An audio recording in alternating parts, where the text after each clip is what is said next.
Bom dia a todos, que a paz de nosso Mestre Jesus nos envolva, para que a gente possa fazer a nossa reflexão de hoje a respeito desse tema do livro Justiça Divina do Emmanuel, que ele se baseou no texto da obra Céu e Inferno, de Allan Kardec, onde fala das justiça divina, né?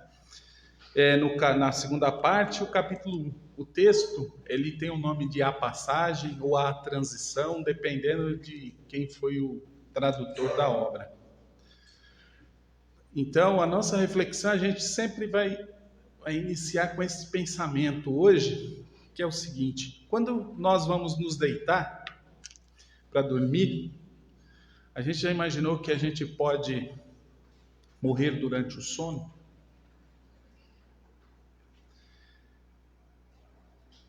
Se estamos bem, a gente nem pensa nisso. E nem desejamos essa opção. Mas é interessante que o instante da morte, para nós, não é uma opção. E nem mesmo uma possibilidade. Ela é uma certeza. E ela é uma certeza para todos.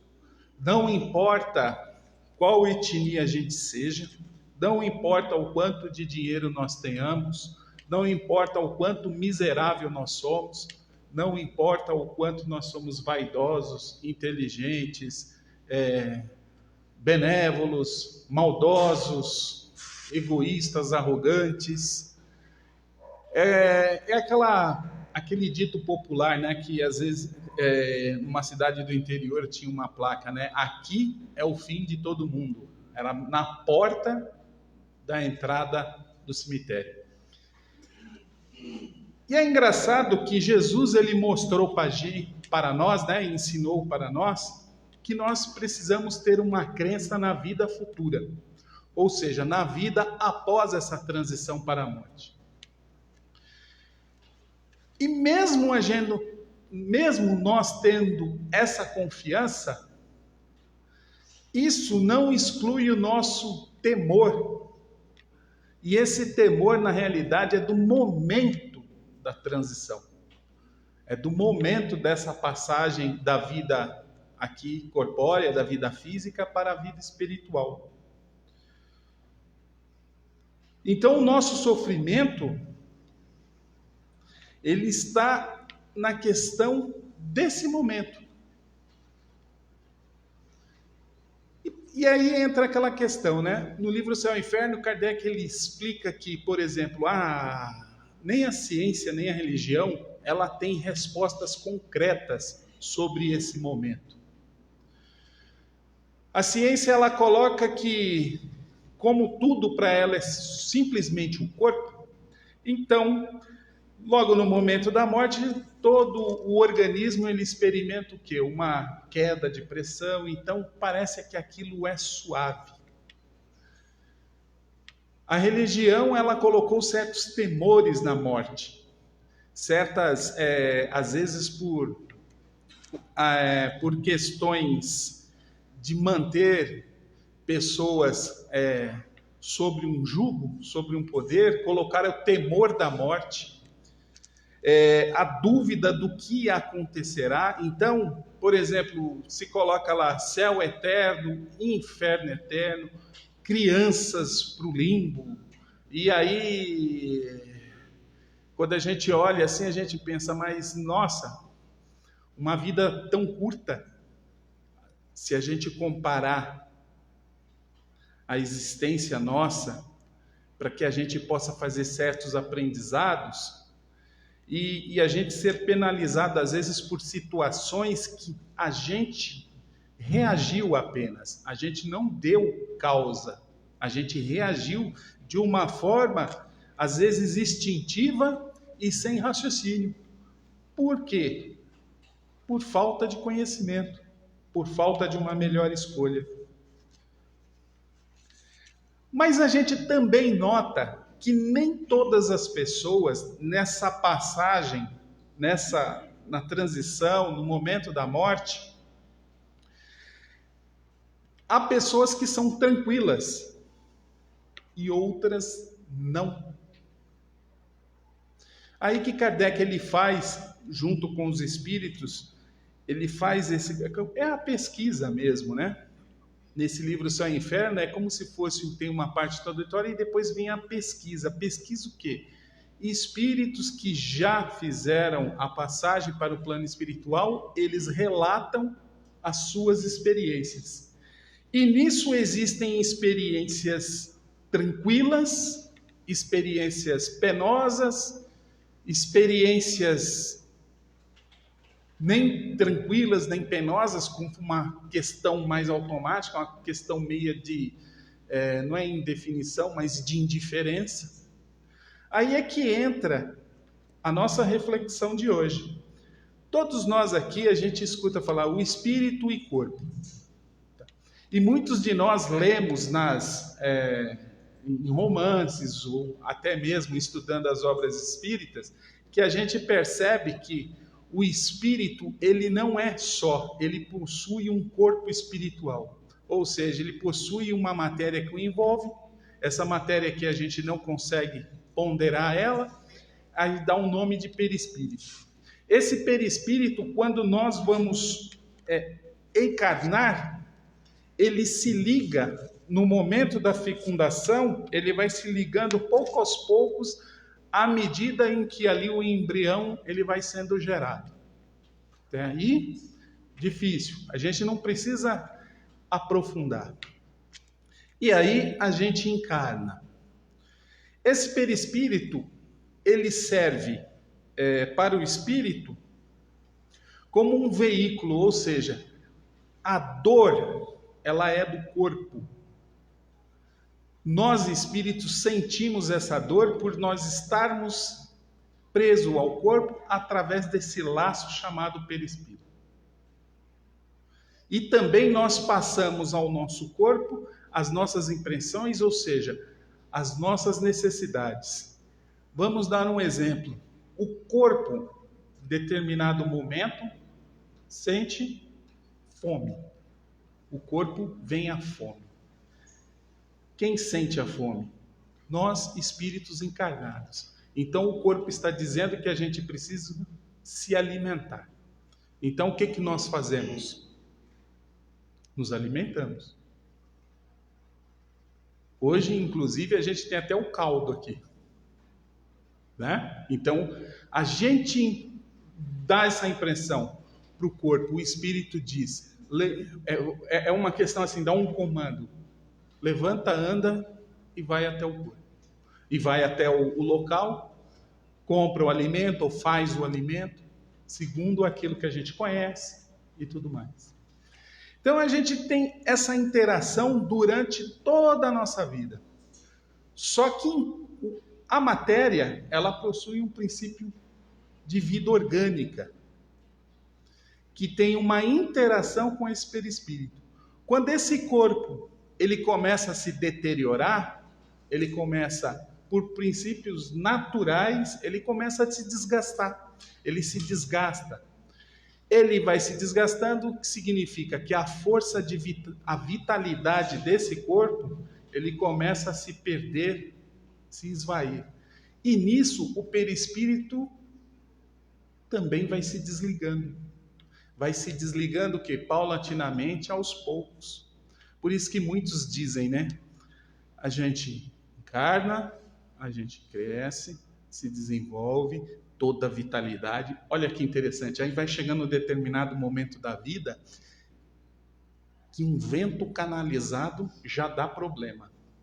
Ou seja, aquilo que às vezes a gente fazia há 20, 30 anos atrás, um comportamento, quando a nossa vitalidade mesmo, a gente estava no auge da vida orgânica, tem certos momentos da vida que a gente tem o quê? Diminuir o ritmo, comer menos, abusar menos das coisas, viver às vezes em certos momentos em regras. Às vezes a gente abusou tanto, aí chega um determinado momento que a gente vai no médico, o médico fala, olha, tem que acalmar, tem que pisar no freio, vai ter que seguir uma dieta. Aí entra o quê? Às vezes a gente pode entrar na questão do arrependimento, mas às vezes também a gente pode falar, coloca e nem escuta o médico. Então cada pessoa ela reage de uma forma, cada pessoa vai reagir de uma forma. Mas esse desenlace ele vai acontecendo. Ele acontece de forma natural, com a perda da vitalidade do corpo, o espírito vai o quê? Se desprendendo do corpo. Ele vai se desprendendo. Até que chega um momento derradeiro em que esse desprendimento, ou seja, o corpo já não tem mais condição orgânica, física, para segurar o espírito. E ele faz essa transição. O corpo morre e o espírito realiza essa passagem para o mundo espiritual.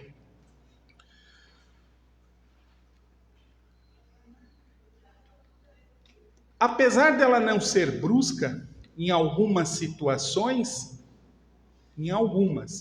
que quase, como se diz, quase nunca, às vezes o espírito não percebe nem que desencarnou. Mas todos nós passamos por um momento desse desenlace. Aqui os espíritos ele dá um nome de perturbação. Muitas pessoas dizem, nossa, o sujeito está perturbado. Não é essa questão que a gente dá no senso comum. A gente tem que pensar assim, nós estamos, vamos falar, colados a um corpo.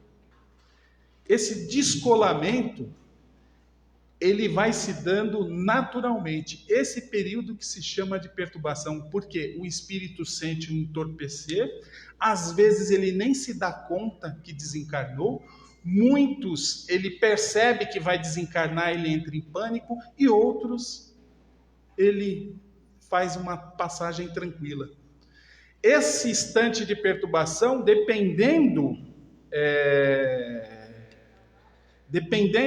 a intensidade e a duração vai depender da condição moral de cada um.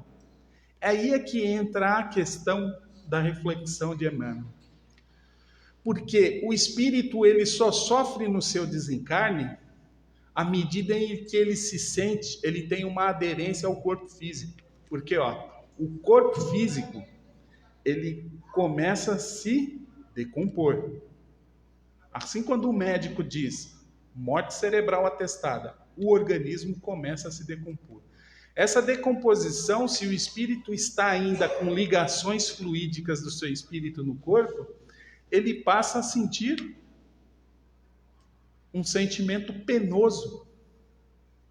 Mas muitos nem se dão conta disso. Aí é que entra uma questão que muitos fazem, o apego à matéria.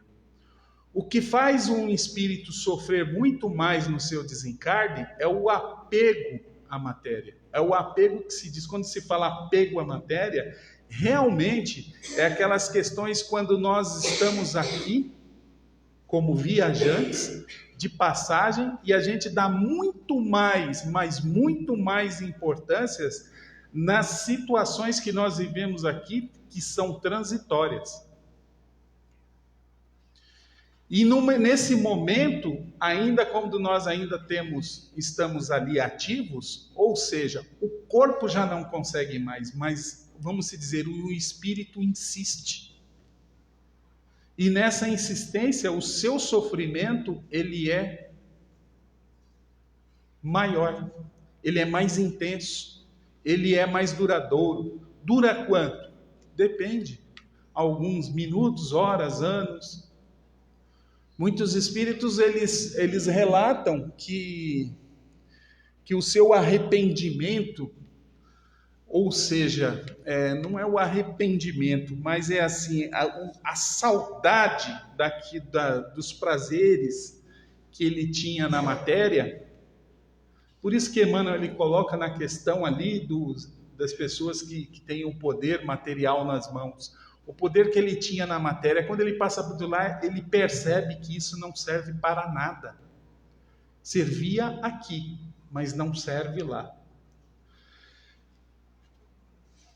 Por isso que essa questão de ser viajante, a gente tem que pensar na seguinte situação. A vida material é como se todos nós estivéssemos num trem. E nós temos o nosso destino. O destino que é delimitado a nós, ou seja, Deus nos criou simples e ignorantes e nós vamos trilhar o nosso caminho até a nossa perfeição moral. Muitos dizem o espírito puro. Então nós temos uma condição que a gente encarna na matéria. Vamos imaginar que essa matéria é um trem e nós estamos viajando por esse instante. E nessa viagem, a gente vai passar por algumas situações em que vamos aprender. E esse processo de aprendizado, ele vai até a próxima, uma estação terminal. Mas vamos pensar assim, já viu aquela situação assim? A gente está na linha B, na linha A de um trem, aí a gente desce na estação terminal porque a gente tem que passar para a linha B, para chegar ao nosso destino. Então nós temos uma encarnação, nós chegamos ao término de uma encarnação, nós desembarcamos do trem, desembarcamos desse trem, vamos pegar um próximo trem. Esse período em que a gente fica andando lá no pátio com a nossa bagagem, chama-se erraticidade, ou o mundo espiritual. Por que erraticidade? Porque o espírito errante ele ainda não tem a sua morada fixa, ou seja, a morada de um espírito puro, ele não precisa mais reencarnar ou estar na carne para aprendizado. Como ele atinge esse estágio de perfeição, ele vive o quê? A morada dele é o universo.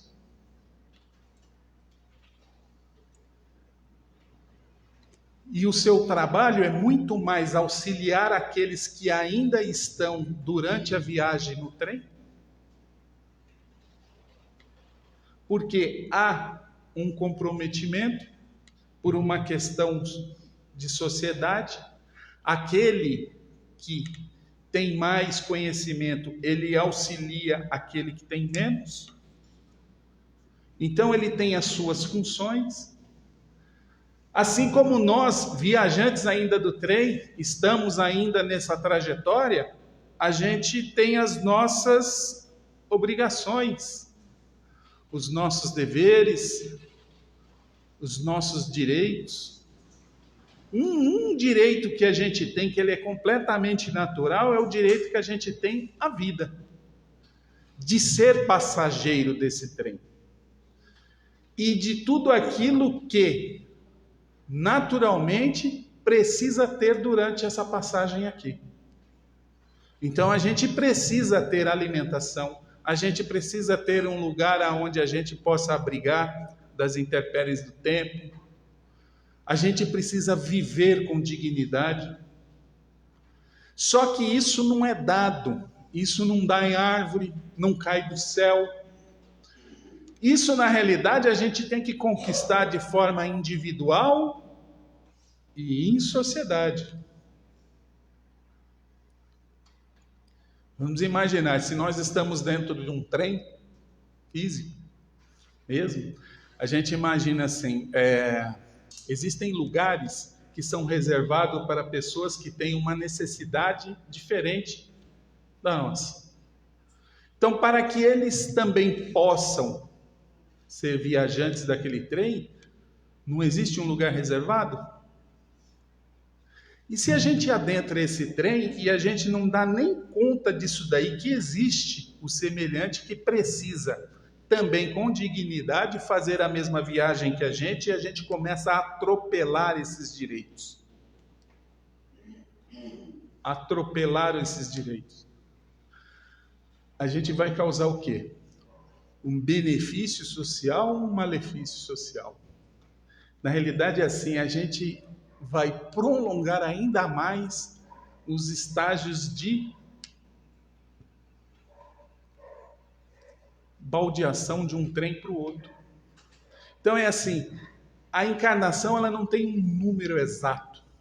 Não tem um número exato de viagens até chegar ao nosso destino final, enquanto espírito. Nós que vamos produzindo essas viagens. Muitos espíritos que já são bons espíritos, eles até escolhem. Eu prefiro viajar num trem aonde é menos, vamos falar, num grau evolutivo daquele estilo de vida até menor do que ele já atingiu, para que ele possa ajudar aqueles que ainda estão naquela condição. Aí entra aquela situação. Como que a gente se desloca mais rápido? Com uma bagagem transitória ou só com o necessário? Quando a gente vai fazer uma mudança de uma casa para outra, se a gente tem um monte de treco, já viu o trabalho que dá para mudar? Essa metáfora se aplica para o instante do desencarne. Se a gente se apega tanto ao local, na hora da mudança a gente vai sofrer muito. Primeiro, por tanto treco que a gente vai querer carregar, que às vezes até o proprietário do caminhão vai reclamar, vai dar trabalho até para acomodar.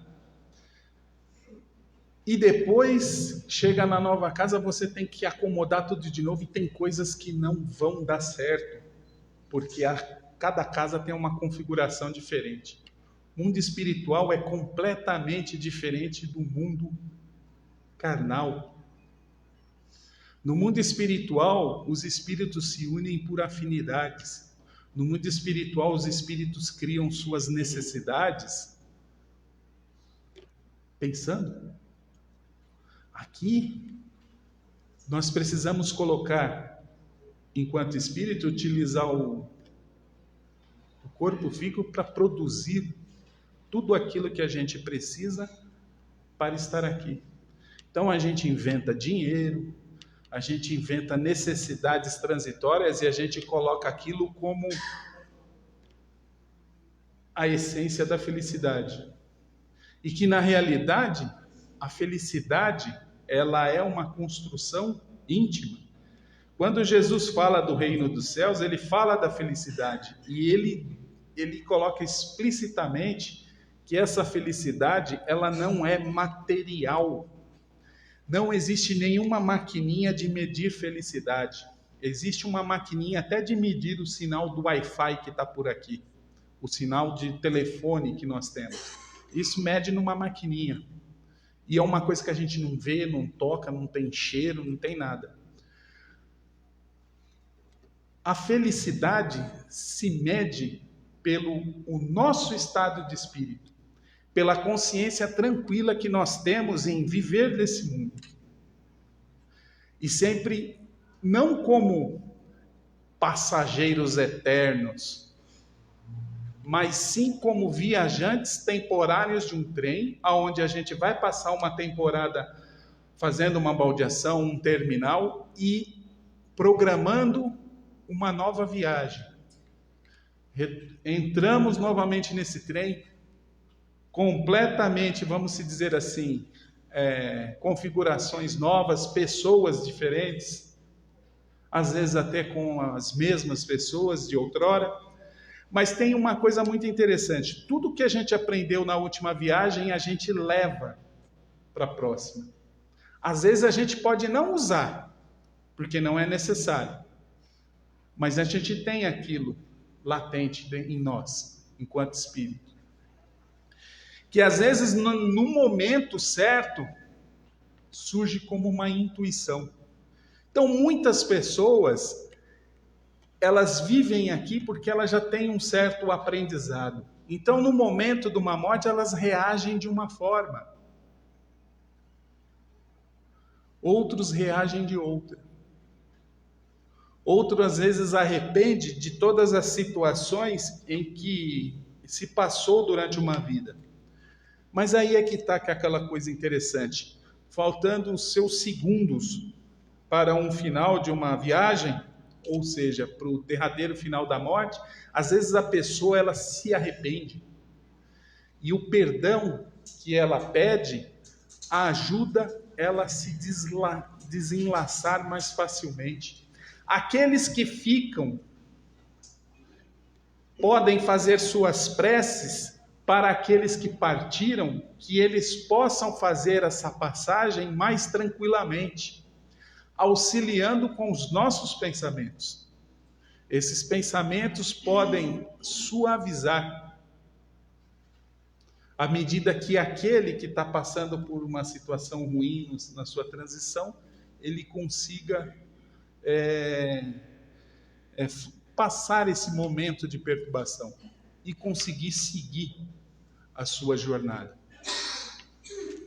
Por isso que é uma importância muito grande para que a gente eduque a nós mesmos para a morte. Existe um livro do Herculano Pires que até uns 3 meses atrás a casa estava fazendo, aquela sugestão de leitura, chamada Educação para a Morte. E é muito interessante que lá existe um espírito, quando ele começa a se educar para a morte, ele realmente começa a viver como o escritor que contribuiu para a divulgação da doutrina espírita, Vitor Hugo, que ele dizia que morrer não é morrer, mas apenas mudar-se. Mas para que a gente chegue a essa convicção, a gente precisa dominar a questão da matéria. Porque o temor da morte, a gente tem um instinto de conservação. Se a gente sente algo, a gente corre no médico. Tem muitas pessoas que dão cabo à sua vida. Aí é um texto completamente, uma situação não natural completamente diferente. Porque às vezes a pessoa ela pode ter um transtorno mental que o corpo físico não tem os mecanismos que façam a sensação de conservação para o espírito. Tem às vezes a perturbação espiritual através da obsessão. E o que muito se diz, a falta de conhecimento. Porque quando a gente tem conhecimento, a gente tem coragem para enfrentar os desafios da vida.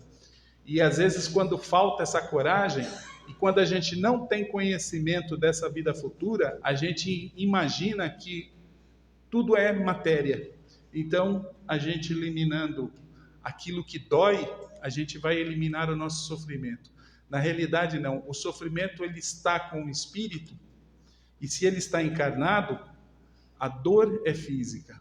O que ele sente é o reflexo dessa dor, que pode ou não lhe causar sofrimento, dependendo do estágio moral em que ele esteja. Então, que todos nós possamos fazer a reflexão, que a gente não entre em desespero, que a gente tenha só o medo natural dessa passagem, mas que a gente não entre em pânico e que também a gente não dê tanto valor para coisas que a gente não consegue levar para o mundo espiritual. E outra coisa muito interessante, como diz naquela música, que a vida é um trem-bala. Se ela é tão rápida, a gente precisa aproveitar com seriedade e sempre imaginando, não é a última vez que nós estaremos aqui e também não é a primeira. E que todos nós tenhamos um bom domingo e até a próxima oportunidade.